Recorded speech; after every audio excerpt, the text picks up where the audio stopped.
8 volt EMFનું અને 0.5 ઓહ્મનો આંતરિક અવરોધ ધરાવતી સંગ્રાહક બેટરીને 120 વોલ્ટવાળા DC સપ્લાયથી 15.5 ઓહ્મના અવરોધ મારફતે વિદ્યુત ભારિત કરવામાં આવે છે. વિદ્યુત ભારણની પ્રક્રિયા દરમિયાન બેટરીનો ટર્મિનલ વોલ્ટેજ કેટલો હશે? એટલે કે આપણે ટર્મિનલ વોલ્ટેજ શોધવાનું છે. ઉપરાંત વિદ્યુત ભારણ માટે પરિપથમાં શ્રેણી અવરોધ રાખવાનું હોત તો 100 થશે. હવે આ પ્રશ્નને સોલ્વ કરવા માટે સૌપ્રથમ તો આપણે એનો પ્રવાહ શોધી કાઢીએ. તો એનો ચાર્જિંગ પ્રવાહ I માટેનું સૂત્ર આપણને ખબર છે, V - E upon capital R plus small r. V 12 volt છે અને E 8 વોલ્ટ છે. 120 વોલ્ટ છે, સોરી 12 ને 120 વોલ્ટ છે ને EMF 8 વોલ્ટ છે. કેપિટલ R 15.5 અને સ્મોલ r 0.5 છે. એટલે કે 112 ભાગ્યા 16 એટલે પ્રવાહ મળે છે 7 એમ્પિયર જેટલો. હવે બેટરીનો ટર્મિનલ વોલ્ટેજ V' ચાર્જિંગ વખતે E પ્લસ IR થશે. એટલે કે 8 વત્તા પ્રવાહ 7 આંતરિક અવરોધ 0.5 એટલે 3.5 વત્તા 8 11.5 વોલ્ટ જેટલા થશે. હવે જ્યારે શ્રેણી અવરોધ વખતે આપણે પેલી ગણતરી કરીએ કે 12 અવરોધમાં મૂકેલું છે તો ત્યારે એ બાદબાકી થાય. તો આપણે 120 માંથી 7 અને અવરોધ છે 15.5 બાદબાકી કરીએ. 120 ઓછા 108.5 બાદબાકી કરીએ તો 11.5 વોલ્ટ મળે છે.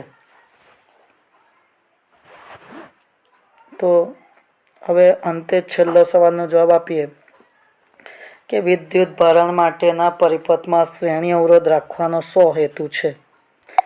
તો ચાર્જિંગ કરવા પરિપથમાં અવરોધ એટલા માટે જોડવામાં આવે છે કે જેથી DC સપ્લાયમાં મળતો પ્રવાહ ઘટાડી શકાય.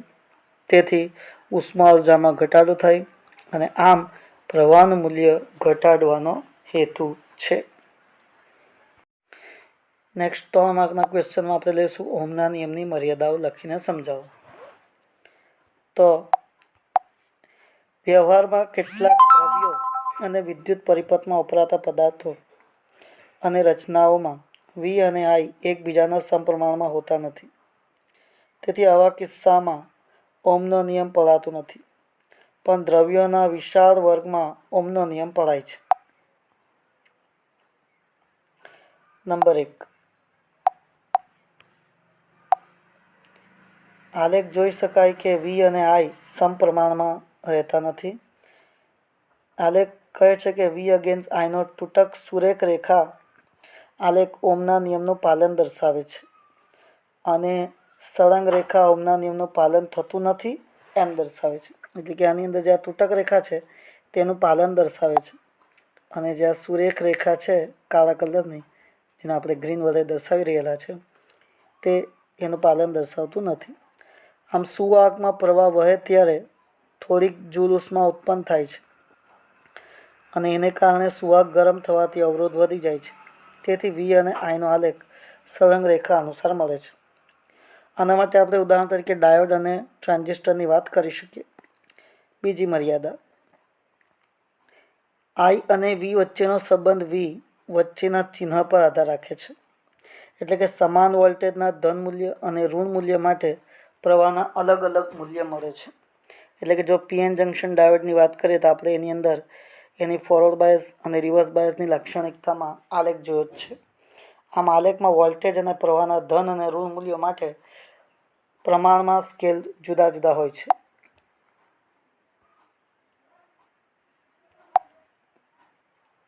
I વિરુદ્ધ V સંબંધ અનન્ય હોય એટલે કે જુદા જુદા હોય. આનો અર્થ એ થાય કે પ્રવાહના આપેલ એક જ મૂલ્યને અનુરૂપ Vના એક કરતાં વધારે મૂલ્ય મળે છે. ગેલિયમ આર્સેનાઇડ આવી વર્તણૂક ધરાવે છે.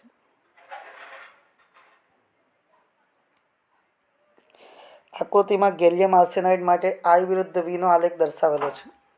આવા આલેખમાં અવરોધ શોધવા delta V by delta I સૂત્રનો ઉપયોગ થાય છે. ગેલ્વેનોમીટરની આકૃતિ દોરીને તેની રચના અને સિદ્ધાંત સમજાવો.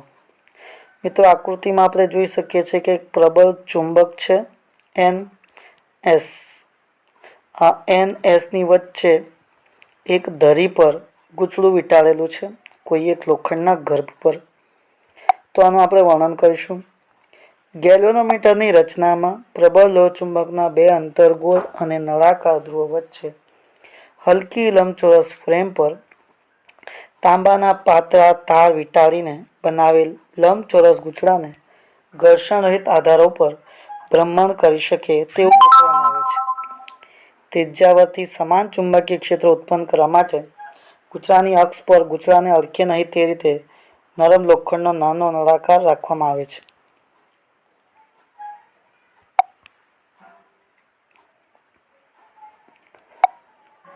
આ નળાકારના લીધે બે ધ્રુવોની વચ્ચેના વિસ્તારમાં સમાન ચુંબકીય ક્ષેત્ર મળે છે. તેથી ગૂંચળાના ભ્રમણની કોઈપણ સ્થિતિમાં ગૂંચળાના ક્ષેત્રફળ A અને ચુંબકીય ક્ષેત્ર B વચ્ચેનો ખૂણો 90 ડિગ્રી રહે છે. તેથી ગૂંચળા પરનો ટોર્ક N/BI એ sin θ અનુસાર મહત્તમ મળે છે. તેથી ગૂંચળાનું ભ્રમણ થાય છે. ગૂંચળાનું ભ્રમણ થતાં તેના છેડે રાખેલ કમાન SPમાં પુનઃસ્થાપક ટોર્ક ઉદ્ભવે છે અને ગૂંચળું સ્થિર કોણાવર્તન દર્શાવે છે. ગૂંચળા સાથે જોડેલ દર્શકની મદદથી તેનું સ્થિર કોણાવર્તન જાણી શકાય છે. આ દર્શક યોગ્ય સ્કેલ પર ફરી શકે તેવી ગોઠવણી કરેલી હોય છે અને સ્કેલમાં શૂન્યાંક મધ્યમાં રાખેલો હોય છે. તેથી વિદ્યુત પ્રવાહની દિશા પણ જાણી શકાય છે. આના પરથી આપણે જો એનો સિદ્ધાંતની વાત કરીએ તો સમાન ચુંબકીય ક્ષેત્રમાં વિદ્યુત પ્રવાહ દહિત ગૂંચળાને લટકાવતા તેના પર ટોર્ક લાગે છે, પરિણામે તેનું કોણાવર્તન થાય છે. આ સિદ્ધાંત પર ગેલ્વેનોમીટર કાર્ય કરે છે. તો આની રચના અને સિદ્ધાંત થઈ. બહુ અગત્યનો ક્વેશ્ચન આ છે, ઘણી વખત પરીક્ષામાં પૂછી શકાય અને આપણે તૈયાર કરી નાખશું. આપણને કેટલીક વિગતો આપેલી છે અહીંયા પ્રશ્નમાં. 2 મીટર છે, એક M1 અને M2, જેમના અવરોધ M1 નો અવરોધ R1, આંટાની સંખ્યા N1 30, આચ્છેદનું ક્ષેત્રફળ 3.6 × 10⁻³ મીટર સ્ક્વેર અને ચુંબકીય ક્ષેત્ર 0.25 ટેસ્લા છે. બીજો છે તેનો અવરોધ 14 ઓહ્મ અને આંટાની સંખ્યા 42 છે. આચ્છેદનું ક્ષેત્રફળ 1.8 × 10⁻³ મીટર સ્ક્વેર અને ચુંબકીય ક્ષેત્ર 0.50 ટેસ્લા છે. તો પ્રવાહ સંવેદિતા NBA/K અને વોલ્ટેજ સંવેદિતા NBA/KR પરથી બંને મીટર માટે આપણે શોધીએ. ચાલો પહેલે પ્રવાહ સંવેદિતાની વાત કરીએ. તો M1 માટે પ્રવાહ સંવેદિતા SI બરાબર N1B1A1/K એકમ રેડિયન પર એમ્પિયર, અને M2 માટે એ જ રીતે પ્રવાહ સંવેદિતા SI બરાબર N2B2A2K રેડિયન પર એમ્પિયર. હવે પ્રવાહ સંવેદિતાનો આપણે ગુણોત્તર લઈ લઈએ, એટલે કે આ જે બે સમીકરણો છે તે બંને સમીકરણોનો આપણે ગુણોત્તર લઈ લઈએ. તો જો બંનેનો આપણે ગુણોત્તર લઈએ તો N2B2A2 N1B1A1 થાય. N2 42, B2 0.5 અને A2 1.8 × 10⁻³ N1 30, B1 0.25 અને A1 3.6 × 10⁻³ મૂકીએ તો આપણને જવાબ 1.4 મળે. આ રીતે આપણે એની પ્રવાહ સંવેદિતાનો ગુણોત્તર મેળવેલ છે. હવે આગળ વોલ્ટેજ સંવેદિતા મેળવવા જઈ રહ્યા છે. વોલ્ટેજ સંવેદિતા SV બરાબર N1B1A1/KR1 અને M2 ગૂંચળા માટે બંનેનો ગુણોત્તર લઈ લીધો.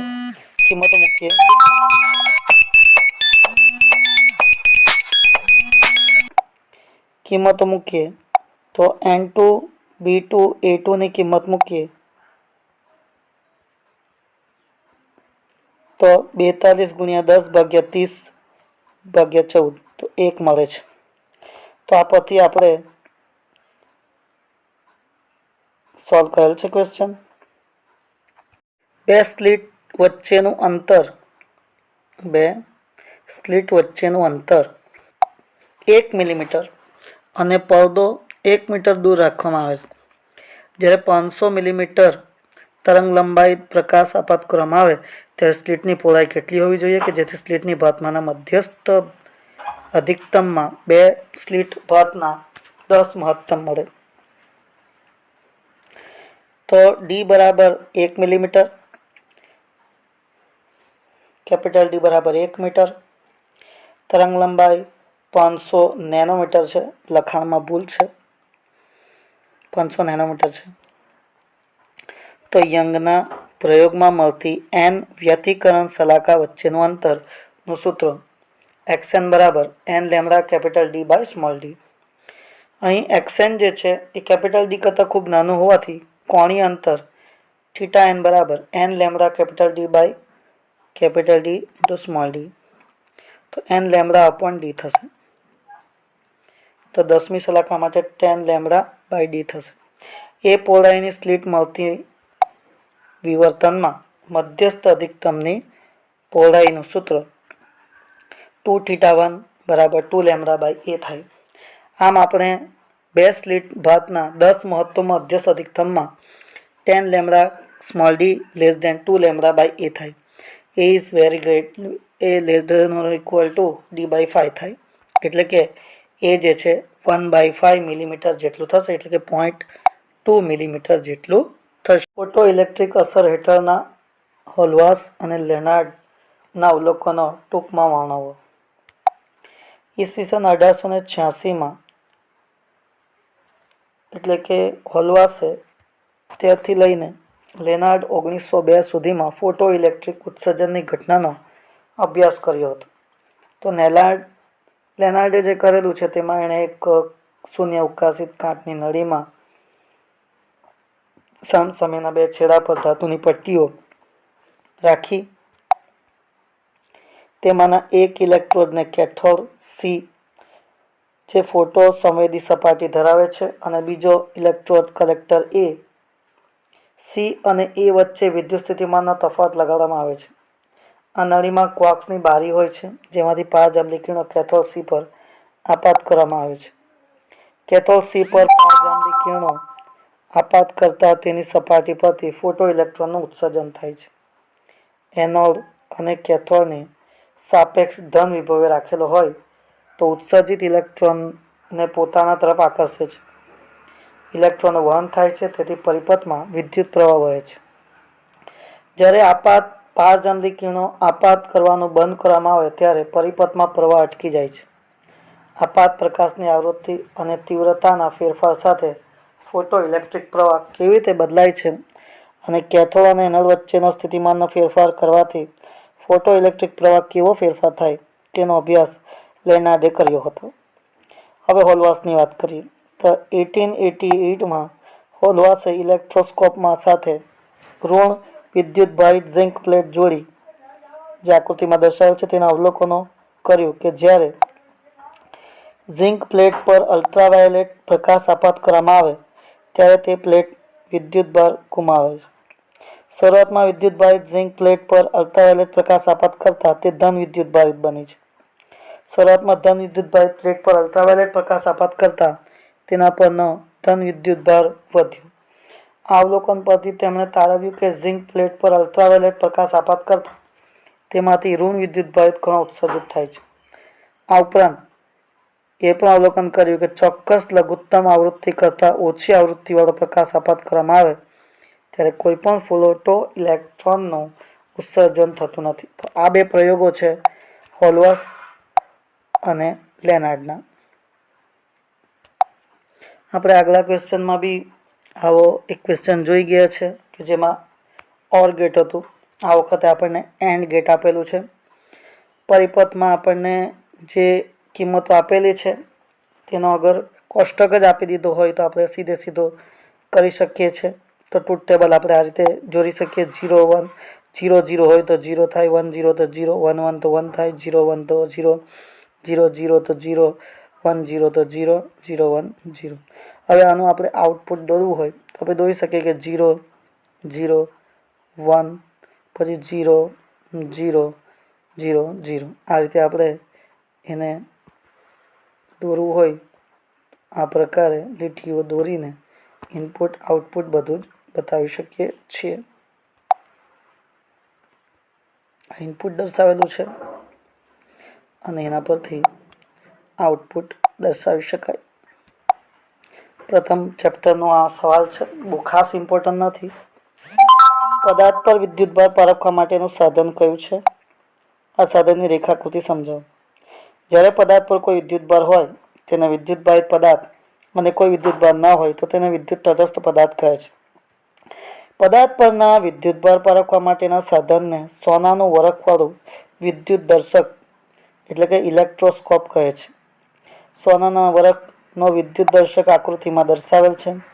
આપણે જોઈ શકીએ છીએ કે કાચની પેટીની અંદર બોક્સ છે કે જે કાચની પેટીનું આખું બોક્સ છે કે જેમાં ધાતુની સપાટીના રબરના બૂચમાંથી ઉદ્ધવ પસાર કરીને તેના ઉપરના છેડે ધાતુની ગોળ તકતી અને નીચેના છેડે સોનાના પાતળા બે સમાન અને સમાંતર વરખ લગાડવામાં આવેલા છે. જ્યારે વિદ્યુત ભારિત પદાર્થ ટોચ પરની ધાતુની તકતીને સ્પર્શે છે ત્યારે તકતી પર વિદ્યુતભાર આવે છે, જે વહન પામીને નીચેના છેડે રાખેલા સોનાના વરખ પર જાય છે. બંને વરખો પર સજાતીય વિદ્યુતભાર આવતા તેઓ એકબીજાથી દૂર જાય છે. આ વરખોના દૂર જવાનું પ્રમાણ વિદ્યુતભારના જથ્થાનું સૂચન કરે છે. આ સાધન પદાર્થ પરના વિદ્યુતભારની હાજરીનો ખ્યાલ આપે છે. તે પદાર્થનું ધ્રુવત્વ નક્કી કરવા માટે ઉપયોગી છે.